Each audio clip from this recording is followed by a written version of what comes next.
السلام عليكم. اليوم غادي نشوفوا الدرس ديال لا gestion de production. La gestion de production, la partie concernant la maximisation de profit. La maximisation de profit par la méthode de simplex. Ok? Simplex. Ok. Alors, nous avons ici que l'entreprise fabrique un produit A et un autre produit B avec deux machines, machine 1 et la machine 2. Ok. Donc la machine 1 tourne par exemple 3 heures pour qu'il nous donne une unité du produit A. Et il tourne par exemple 2 heures pour qu'il nous donne une unité de B. La machine 2 par exemple 1 heure, voilà, et ici par exemple 2 heures. Voilà. Et que la machine A ne peut pas dépasser par exemple 40 heures. C'est-à-dire que la machine A, il fonctionne, il tourne, il fabrique le produit A et B, mais il n'a pas la capacité de dépasser 40 heures. Il faut qu'il s'arrête. Okay. Il faut qu'il se repose pour faire des entretiens de nettoyage, etc. La même chose que la machine M2, il ne faut pas dépasser par exemple 60 heures. Okay. Alors ces éléments s'appellent les contraintes techniques. Vous avez aussi les contraintes économiques, mais dans votre programme, vous n'avez pas cette partie concernant les contraintes économiques. Vous avez tout simplement les contraintes techniques. Alors, que la machine, que l'entreprise, lorsqu'il fabrique le produit A, il va réaliser un bénéfice qui s'appelle pi, et quelques profs le nomment Z, ok, c'est la même chose, pi ou bien Z. Alors, le profit concernant le produit A, par exemple, on va prendre 100 dirhams. Ok. Et l'entreprise, lorsqu'il fabrique une unité de B, du produit B, il va dégager un bénéfice de, par exemple, de 200 dirhams. Voilà. Alors là, il vous demande de trouver les quantités optimum, c'est-à-dire pour réaliser le maximum de profit. Okay. Notre objectif, c'est de déterminer les quantités à produire, comme ça pour réaliser le maximum de profit. Donc, pour ce faire, il faut transformer ce tableau sous forme d'un système. Alors là, vous avez le produit A. On va on va symboliser les quantités de A par X et les quantités de B, Y. Okay. B, c'est un produit, Y, c'est sa quantité. Le A, c'est le produit, s'appelle A. Par exemple, ici, Homo, voilà, Homo, et ici, Tid. Okay. Peut-être café, peut-être Danone, peut-être Coca, etc. Alors, donc, tout simplement, la lettre A signifie un produit et la lettre B signifie un autre produit. Donc, on va le transformer sous forme d'un système. Donc, vous avez ici combien d'heures de fonctionnement de la machine 1 pour produire le A? C'est 3 heures. C'est-à-dire 3 heures, il va nous fabriquer une quantité X. Ok. Donc, si vous avez fabriqué par exemple deux quantités, alors c'est-à-dire que la production de produit A, de deux unités de produit A, c'est 3 fois 2, c'est 6. Alors, plus 2 Y, voilà, et la deuxième pour la machine 2, vous avez X plus 2Y. Et que la machine M1 ne peut pas dépasser 40 heures. Alors, ne peut pas dépasser 40 heures inférieure à 60. Et bien sûr que X, Y sont les deux supérieurs à 0. Les quantités doivent être supérieures ou égales à 0.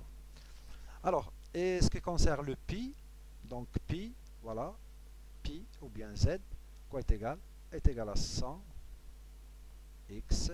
Si vous avez produit une unité ici de x, alors c'est-à-dire que 1 fois 100. Donc vous allez réaliser un bénéfice 100 dirhams plus 200 y. Alors si vous avez produit 3 y, alors automatiquement 3 fois 200, c'est 600 dirhams de bénéfice. Voilà, ici vous avez ce système-là canonique d'inéquation, hein, d'inégalité, vous avez des équations d'inégalité, on va les transformer sous forme de système standard, c'est-à-dire en égalité. Alors, égalité, donc qu'est-ce qu'on va faire? On va ajouter une variable d'écart. C'est ça la première chose. Ou bien la deuxième chose, la deuxième étape. Donc ici, la première étape. Deuxième étape, c'est l'ajout des variables d'écart. Des variables d'écart. Ok? Alors, comment peut-on le faire?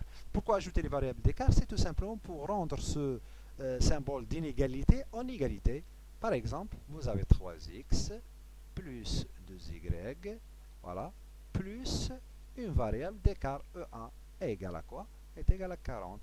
Donc, nous avons transformé l'inégalité en égalité. Voilà, x plus 2y plus E2 est égal à 60. Et le pi, c'est-à-dire le profit, quoi est égal à 100x plus 200y plus E1 plus E2. Voilà, deuxième étape, c'est l'ajout des variables d'écart. Troisième étape, qu'est-ce qu'on va faire? On va transformer celui-là dans un tableau. Ok? Dans un tableau, comme ça. Donc vous avez les variables entrantes, voilà, x, y, E1, E2 et les contraintes. Voilà. Et vous avez E1, E2 et le pi. Voilà. Donc maintenant qu'est-ce qu'on va faire? On va recopier notre système dans ce tableau. Ok? Donc la valeur de x ici c'est quoi? C'est 3. Voilà. La valeur de y c'est 2. La valeur de E1 c'est 1. Vous n'avez pas ici E2 c'est 0. Contraint c'est quoi? C'est 40. La valeur de x ici c'est combien? C'est 1. Voilà. 1. La valeur de y c'est 2. La valeur de E1, il n'y a pas de E1 ici, c'est 0. Et la valeur de E2 c'est 1. Voilà le 1 ici. 1. Et les contraintes 60. On recopie le profit. Ok, 200. Voilà. Voilà. Ensuite, qu'est-ce qu'on va faire? On va chercher la colonne de pivot et la ligne de pivot et le pivot. Alors, comment peut-on chercher ces éléments?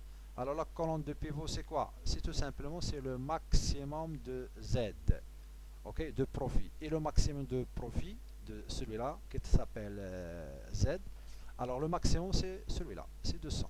Voilà le maximum. Voilà.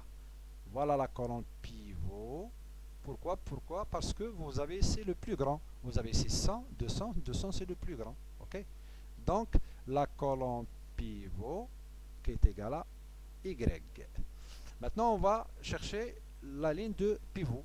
Alors, la ligne de pivot, comment peut-on le trouver? Tout simplement, on va essayer de chercher le minimum. Voilà. Donc, le minimum de contraintes divisé par la colonne de pivot. Ok? Voilà le contrainte. Celui-là, le contrainte. Divisé par la colonne de pivot. 40 divisé par 2, quoi est égal? C'est 20. Ok? On va le symboliser par K.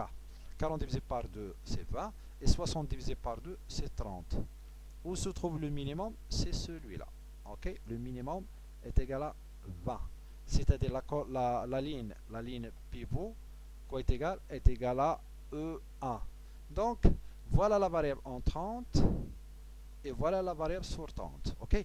Maintenant, le pivot. Le pivot, c'est quoi? C'est tout simplement c'est l'intersection de la colonne pivot et la ligne pivot. Ah, c'est-à-dire le point de rencontre. Le point de rencontre, voilà la ligne de pivot. C'est celui-là la ligne de pivot. Ok? Et voilà le rencontre, c'est ici. Donc, voilà le pivot. Le pivot est égal à combien? Est égal à 2. Donc, voilà, nous avons terminé pour cette première partie concernant la méthode de simplex pour déterminer la quantité optimum afin de réaliser le maximum de profit.